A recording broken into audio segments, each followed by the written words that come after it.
Command economy is the government deciding the answers to the three major economic questions. What will be produced, how will it be produced, and who will it go to in the end? Through command economy and century plan economics laws are used as a way to control economic choices regarding things like income tax and sales tax. Any economic system must attempt to solve the basic economic problem of too many wants and needs with too little resources. In other words, scarcity. In the question of who decides what will be produced, the answer is the government. In the question of who decides how it will be produced, the answer is the government. And who decides who it goes to in the end is again the government. In these economies, the government typically owns all industries creating goods. The government then chooses the most efficient goods to produce and the rations they go to for whoever they choose. Through the focus being on macroeconomics, some say command economy will overcome market failure, class inequality, unemployment, and people not getting their basic needs. On the opposite side, command economies can produce unneeded goods, threaten individual rights, and lose track of the people's wants and needs in order to make their own economy grow to seem stronger. Overall, the government answers the question of scarcity by saying they will give people just enough of what they need and want and nothing more, all the while keeping a close eye on how things are produced and how it affects their economy. One example of command economy is North Korea. Since the collapse of the Soviet Union, the country has been through tough times, the reason being the loss of trading partners and the fall of communism.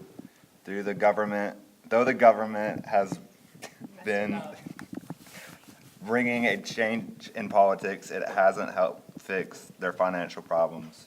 Around the 1990s, the country experienced natural disasters that forced the country to accept foreign aid.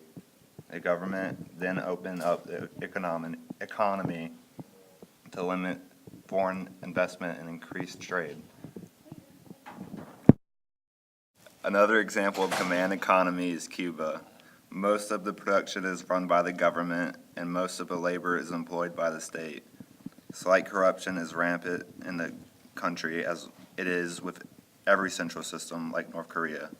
The nation once relied heavily on the Soviet Union, but with its collapse, the nation introduced newer economic reforms despite being one of the very few communist countries in recent time. Cuba has managed to keep its economy steady. One of the primary reasons for this is the usage of natural resources. Another example is Myanmar.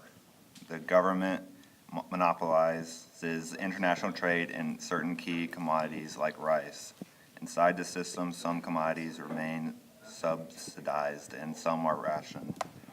The undeveloped banking system deters businesses' activities. The government also periodically intervenes in the foreign exchange market by detaining current brokers. The difference is Cuba is on good terms with other countries and North Korea isn't. Myanmar never relied on the Soviet Union for help, unlike Cuba and North Korea. While a command economy does contain potential benefits the Catholic Church would align themselves with, its realistic outcomes of this system in practice do not measure up to their ideals. The overall view of the Church is the economy is for the person, not the person for the economy. The Catholic Church calls the government to think of the people's basic needs first and foremost, especially those of the poor. In these two quotes taken from the U.S. Catholic Bishops' Conference, they ask governments to answer these three questions every time they make an economic decision. Quote, how do economic pressures undermine families? How can we support these families? Which of God's children are hardest hit when economic times are rough?